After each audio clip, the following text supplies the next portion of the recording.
Hello दोस्तों, आप लोग का स्वागत है मेरे इस चैनल पर। आज हम लोग कवर करेंगे केमिस्ट्री के मोस्ट सब्जेक्टिव क्वेश्चन जो हमेशा पूछे जाते हैं। क्लास 12th के लिए इम्पॉर्टेंट है। देख लीजिए, जैसे फर्स्ट है ठोस अवस्था। पहला चैप्टर हमारा केमिस्ट्री में ठोस अवस्था यानी सॉलिड स्टेट। क्रिस्टलीय, पहला क्वेश्चन क्रिस्टलीय तथा क्रिस्टलीय में अंतर। ये हमेशा यानी हर एक साल पे पूछा जाता है। फिर सेकंड में हमारा है सहसंयोजक ठोस या नेटवर्क ठोस किसे कहते हैं। फिर थर्ड में है कांच को अतिस्थित द्रव क्यों माना जाता है। फोर्थ में है इकाई कोष्टिका किसे कहते हैं। फिफ्थ में समन्वय संख्या किसे कहते हैं। सिक्स में संकुलन क्षमता से आप क्या समझते हैं। 7 में बिंदु दोष को परिभाषित करें। 8 में फ्रेंकल दोष तथा शॉर्टकी दोष में अंतर लिखें। और 9 में संयोजी बैंड तथा चालक बैंड को पूरी तरह से परिभाषित करें। हम सभी का थोड़ा थोड़ा सा बता देते हैं, ठीक है। देखिए, पहला है क्रिस्टलीय तथा अक्रिस्टलीय ठोस में अंतर।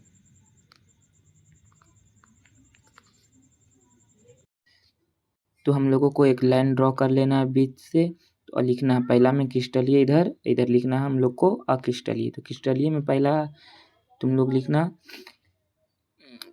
क्रिस्टलीय ठोस का निश्चित ज्यामितीय आकृति होती है और क्रिस्टलीय ठोस का अनिश्चित ज्यामितीय आकृति होती है।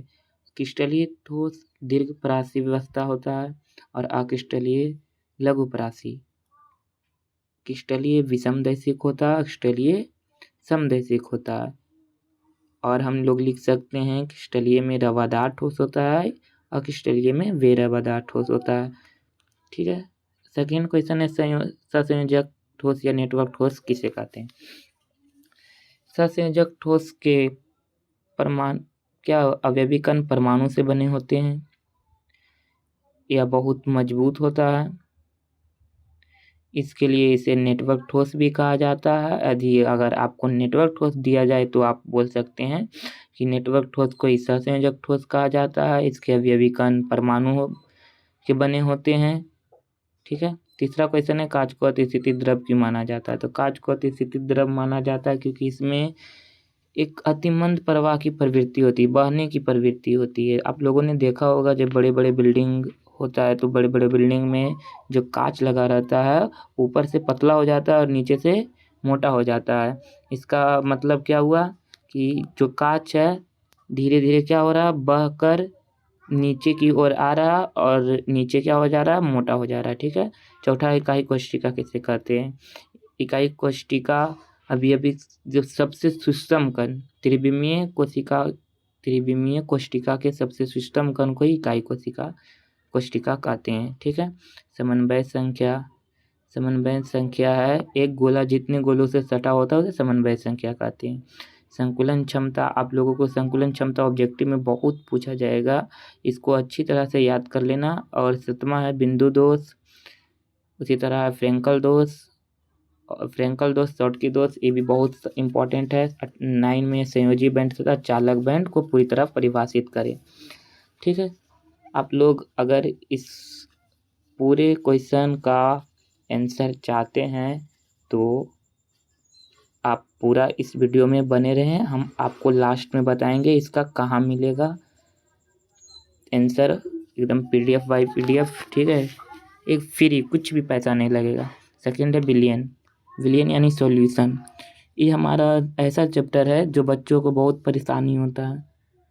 जैसे देखो पहला क्वेश्चन पूरा, अब हम लोग जानते हैं विलियन क्या होता है। 2 या 2 से अधिक पदार्थों के समांगी मिश्रण को विलियन कहते हैं। 2 या 2 से अधिक पदार्थों के समांगी मिश्रण को क्या कहते हैं, विलियन कहते हैं, ठीक है।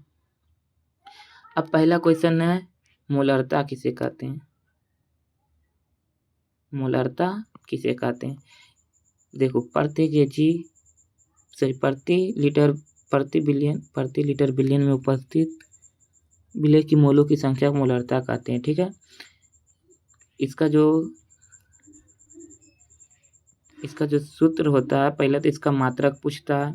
मात्रक होता है इसका मोल बटे लीटर और या ताप पर निर्भर करता है, मोलरता है जो ताप पर निर्भर करता है, मोललता है जो ताप पर निर्भर नहीं करता है।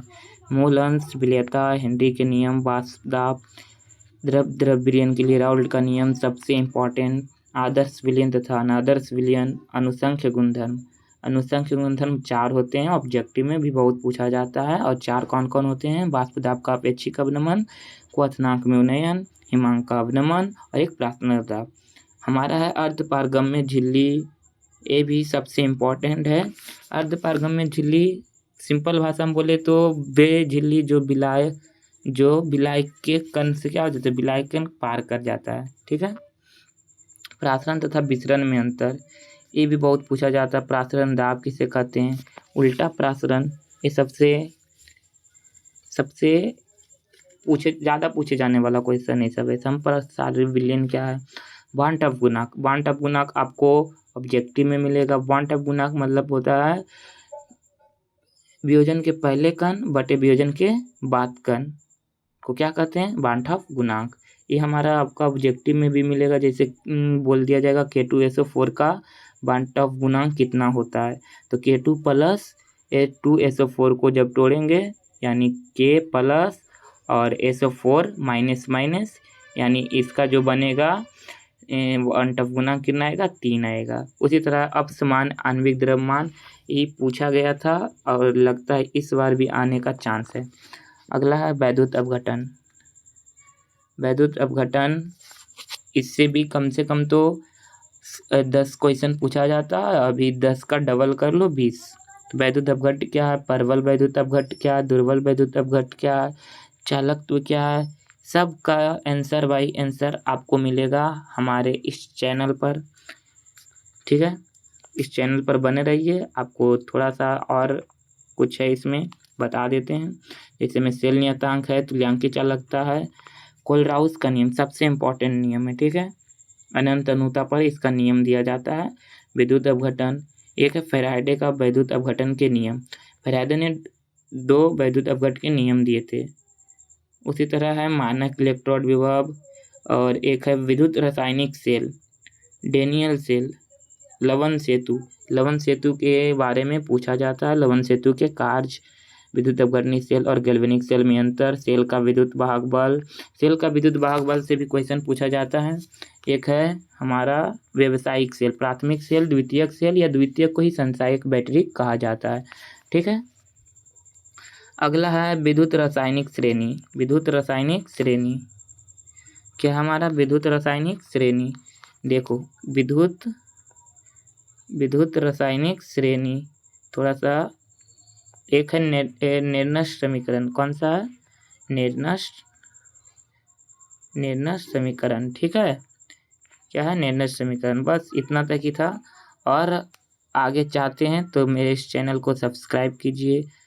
ठीक है, लाइक कीजिए। और हम एक बात और, ये जो PDF मिलेगा आपको, इसका आंसर हमारा व्हाट्सएप नंबर यहाँ पे हम लोग दिखा देते हैं। व्हाट्सएप नंबर 1 मिनट 62 0 70 75 322, इस पर आप कॉल कर सकते हैं। आपको फ्री में PDF मिल जाएगा। ठीक है, आज के लिए इतना ही।